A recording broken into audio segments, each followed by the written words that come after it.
1, tendríamos GGG que codifica para la glicina. Y entonces estamos leyendo a partir de G. Pero ahora, ¿qué pasa si empezamos a leer no a partir de la primera G, sino a partir de la siguiente G?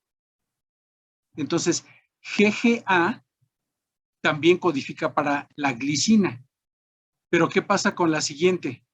Ahora es CAG y codifica para un aminoácido diferente. Entonces, lo que nos está representando aquí es que aunque tenemos la misma secuencia, dependiendo de dónde empezamos la lectura, va a ser la secuencia de aminoácidos que se van a estar sintetizando. ¿Sí entendemos esto? Entonces, tenemos 3 posibles inicios de lectura o 3 diferentes marcos de lectura. Con la misma secuencia de bases púricas, a partir de donde empezamos a leer, nos va a generar una secuencia diferente. Vean cómo es diferente. Entonces,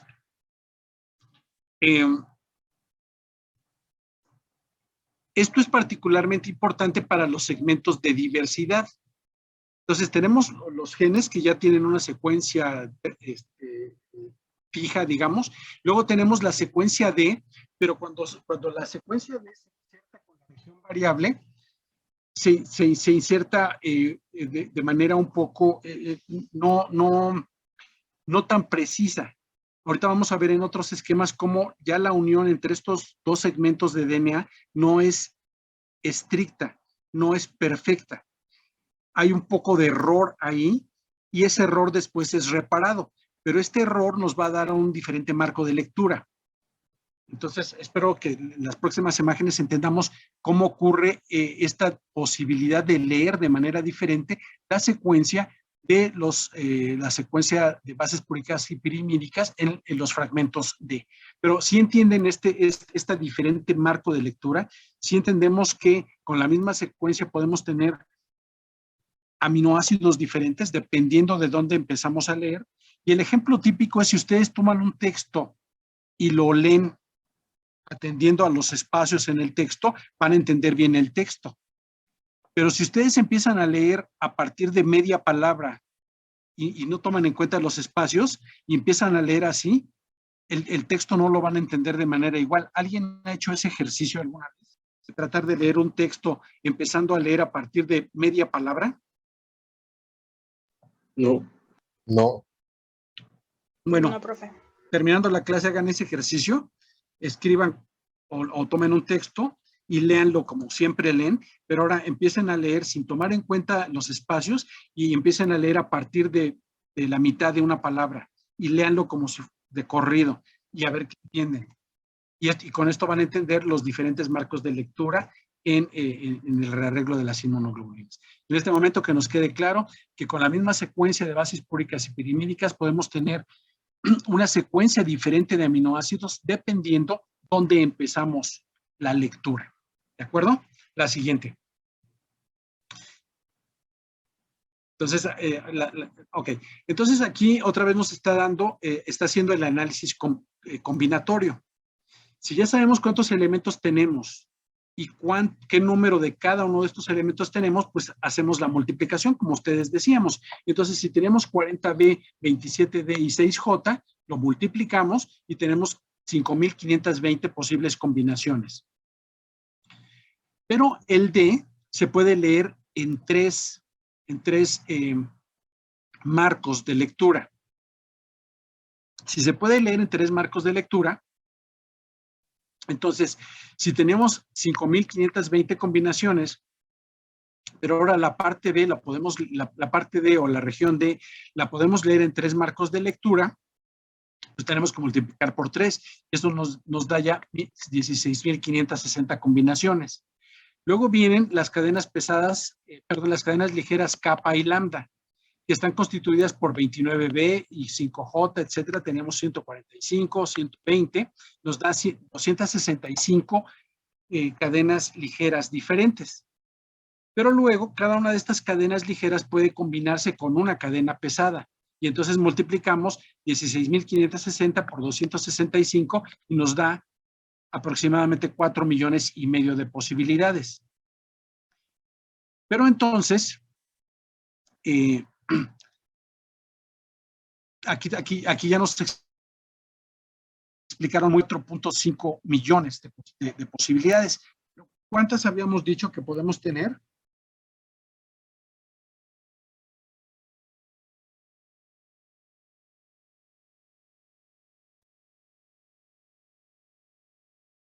Sí, quiero que me expliquen aquí, si entendimos todo esto, ya hicimos los números. Entonces ya sabemos cuántos elementos tenemos, ya hicimos las multiplicaciones, ya consideramos que el fragmento D puede ser leído en 3 marcos de lectura, como vimos en la anterior. Y estos diferentes marcos de lectura nos van a dar aminoácidos diferentes y por lo tanto especificidades diferentes. Haciendo todo el análisis combinatorio, nos explicamos fácilmente 4.5 millones de especificidades. La pregunta que les estoy haciendo es, ¿a cuánto asciende el número de posibles especificidades calculadas?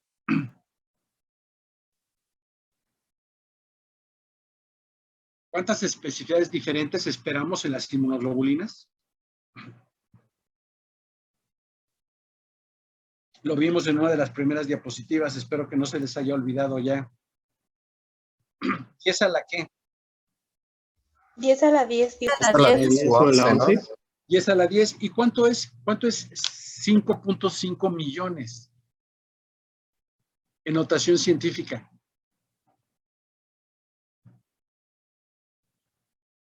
$5.5 millones. 5.5 por 10 a la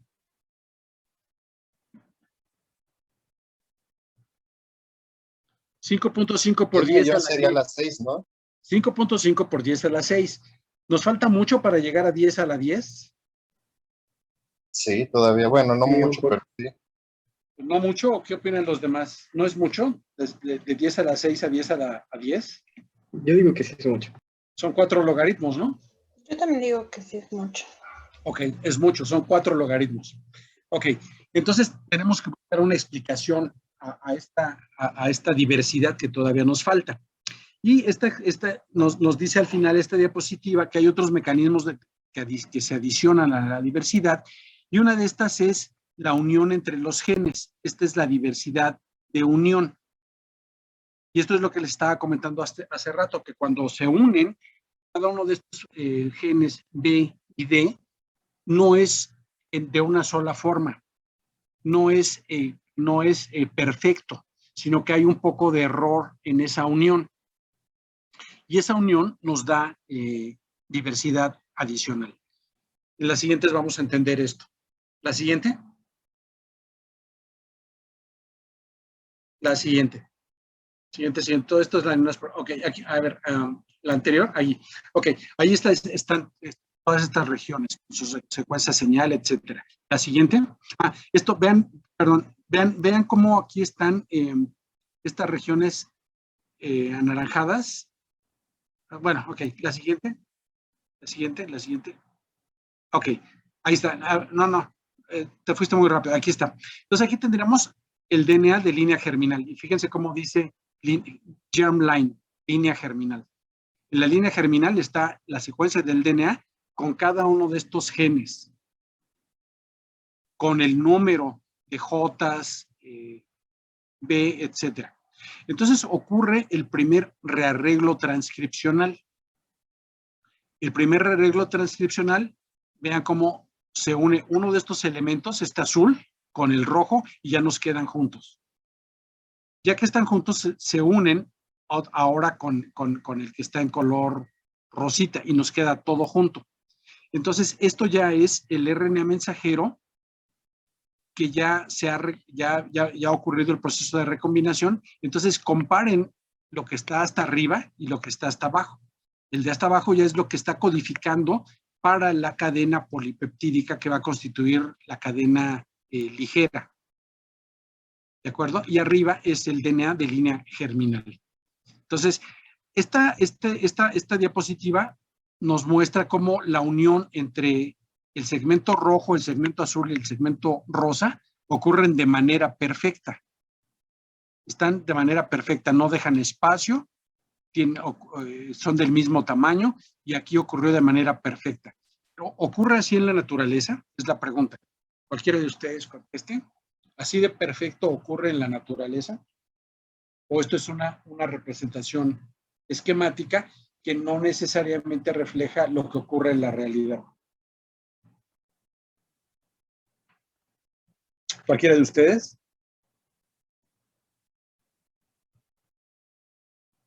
Sí, ¿Sí ocurre de manera perfecta? Sí, yo también diría que sí. Debería de, ¿no? Debería, Habría ¿no? ocasiones, ¿no? Ok, bueno, vamos a la siguiente. Entonces, todos los que contestaron tienen la idea de que esto ocurre de manera perfecta. Entonces, revisen en casa todo esto y aquí van a ir viendo con toda calma en casa cómo ocurre esta recombinación. La siguiente. Entonces, tienen que analizar muy bien estas diapositivas y si tienen alguna pregunta lo vemos en una siguiente clase. Todo esto es lo mismo. Aquí nos van explicando cómo va ocurriendo la diversidad. Deja la anterior. Cómo va ocurriendo la diversidad. La siguiente. Ok. Este diagrama está en el libro de Charles Janeway, que les recomendé al inicio del curso cuando me preguntaban qué libros podían consultar.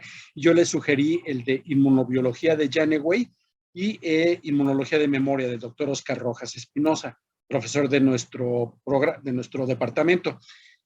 Bueno, esta imagen fue tomada del Janeway.